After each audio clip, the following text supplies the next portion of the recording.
Unakumbuka kuna yale maisha ya kuungaunga. Sijui labda kuna watu hapa mmezaliwa Magetini. Tuliyezaliwa maisha ya kuungaunga, tupo. Tuliyekuja Dar es Salaam tukaanza kuungaunga. Si unajua kuungaunga? Unagongea hapa namba 200. Hapa hivyo. Sasa nikaondoka kwenda kumsalimia ndugu yangu. Alikuwa ana biashara yake maeneo ya Magomeni. Kwa hiyo ilikuwa ni siku ya Jumamosi. Nina nauli tu ya kwenda. Kipindi kile nauli ilikuwa shilingi 200 mpaka Kariakoo. Kwa hiyo nikaenda kumtembelea nikijua hii 200 ndio nayo nikifika atanisaidia nini nauli nirudi nyumbani Tegeta watu. Kwa hiyo nikatia timu pale. Kufika hayupo. Sijui kwake. Maana nilielekezwa tu. Kwa hiyo sijui kwake. Nilielekezwa tu kazi. Kwa hiyo kilichotokea, kumbuka kuvaa kwangu, nimechomekea na mkanda nje ujue. Yaani hata kama wangenikamata mateja wangepata vumbi tu mfukoni. Kwa hiyo niko mkanda nje. Kilichotokea tafanyeje? Kwa hiyo nikatoka. Nikacheki, nikamwona bwana mmoja ana Biblia, kumbe ni Msabato. Kwa hiyo nilipofika nikamweleza shida yangu. Shida yangu ninayotaka ni shilingi 200. Kwa hiyo ndio kitu cha kwanza niliangalia juu mpaka chini. Muonekano wangu, alafu naomba shilingi ngapi? 200. Akaniambia acha utani. Nikamwambia ni kweli kaka. Unajua kilichotokea mara ya kwanza hakunisaza. Kwanza akaanza kunihubiria. Akaanza kunihubiria elimu yao ya Kisabato. Ingekuwa ni wewe ungefanyaje? Namfikiriza. Sina shida. Kila mtu anifundisha akiniingia, lakini inabidi tu nimpe muda, nimuuzie muda. Kwa hiyo nikamsikiliza pale karibu robo saa nzima. Umeelewa Yaani ilibaki kidogo angeniongoza sala zao kwa kweli. Kwa hiyo umeelewa? Nikamwambia nimekuelewa kabisa. Ndio akaingia mfukoni akanipa shilingi 200.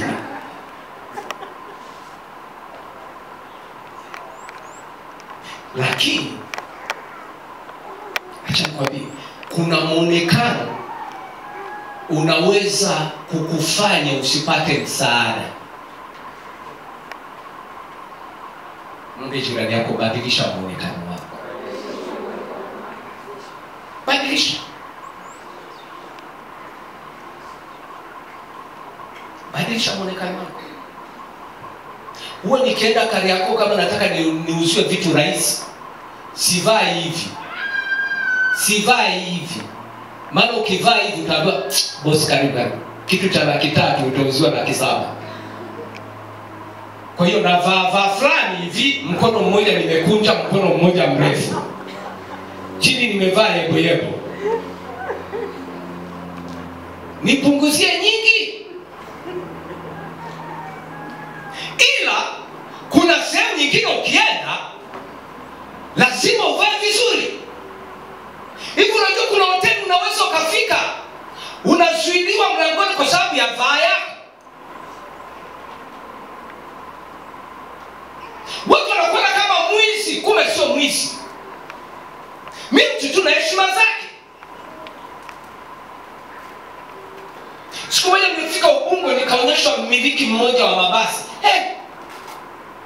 Nikamwambia acha utani unadanganya. Ananiambia huyu ndo mmiliki wa mabasi fulani, alikuwa anakwenda mkoa mmoja. Ananiambia ndo mmiliki. Muonekano unaweza kukufanya ukakosa msaada. Badilisha hata muonekano wako. Jambo la 3, badilisha utendaji wako. Kila kitu unachokifanya fanya kwa ubora. Fanya katika ubunifu. uliyejaa ubora.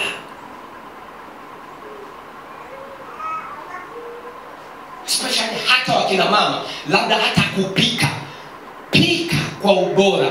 Yaweza kuwa wakati mwingine mumeo anarudi muda wa kulala, ukimwambia chakula anakuambia nimekula huko kazini. Mwongo. Kupika, unapika kitu kinaitwa machakula, yaani sio chakula, machakula, kizuia kifo. Hivi unajua kuna chakula sio chakula, yaani ni unakula ili usife.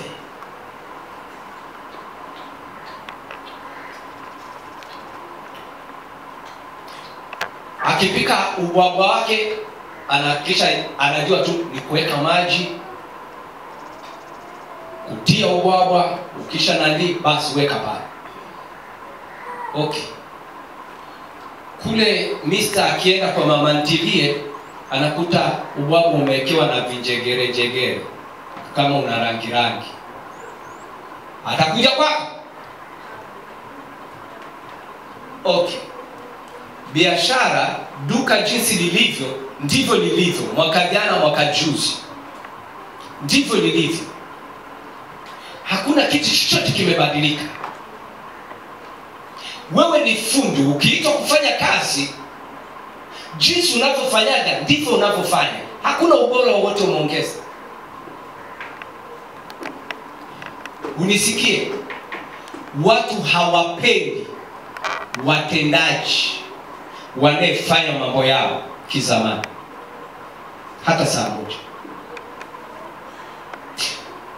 Kuna mtu mmoja nilimtembelea kwenye biashara yake, nikamuuliza swali,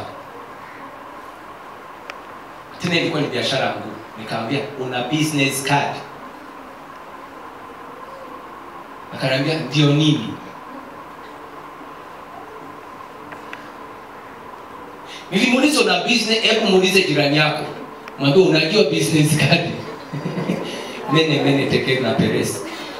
Business card unajua? Mwambie unajua. Mwambie kama hujui basi badilika. Kama una business card? Akaniambia ndio. Nini? Nikamwambia unafanyaje biashara? Akasema si ndo nauza tu mchungaji. Ikabidi nianze somo, nikamfundisha kwamba hii itakusaidia 1, 2, 3. Hata kama huyo aliyekuja mteja hataki biashara yako, kuna ndugu yake atakuwa anataka biashara hiyo, atampa ile kadi yako awasiliane na wewe. Tunakwenda pamoja? Dunia inaenda kasi kuliko unavyofikiri. Usipobadilika huwezi kubadilisha chochote kwenye maisha yako. Never, akiwezekani. Maisha yanakimbia. Kila kitu kinakimbia, wakati unakimbia sana. Mataifa mengi unayoyaona yanakimbizana na muda. Hapa juzi nimefuatilia mataifa karibu 3-4 ya Afrika wana maandamano makubwa. Kuna baadhi ya mataifa ya Ulaya wana maandamano makubwa. Unajua kwa nini wanachopigania? Wewe unaweza kufikiria wanapigania haki zao. Kabla ya haki kuna kitu wanakitaka. Maana yake wale watawala, viongozi wanaowatawala wanaona hawaendi na wakati wao. Yaani wao wanakwenda kasi, viongozi wanakwenda taratibu. Kwa hiyo wanawataka viongozi ambao wanakwenda kasi na muda. Haleluya. Muda.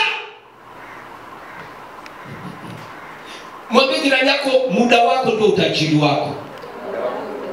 Mwambie muda wako ndio utajiri wako.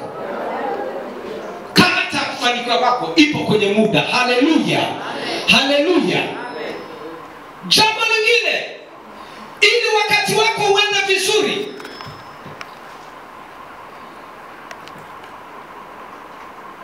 kataa kudanganya. Kataa kudanganya. kudanganya. Yaani kwa lugha nyingine, usiamini uongo wowote.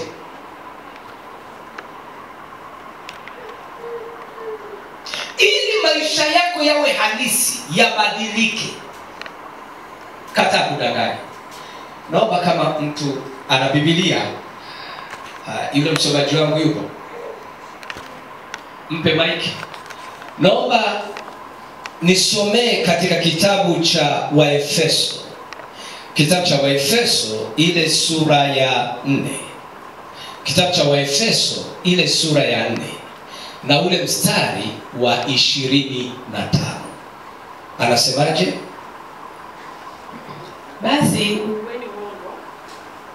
Basi ufueni uongo, mkaseme kweli, kila mtu na jirani yake, kwa maana tu viungo, kila mmoja kiungo cha mwenzake. Sikia hilo neno. Anasema basi ufueni uongo. Uongo ni kama vazi, ufue ule uongo. Mguse jirani yako, mwambie kataa kudanganya. Ufue uongo wote. Uongo ni kama vazi.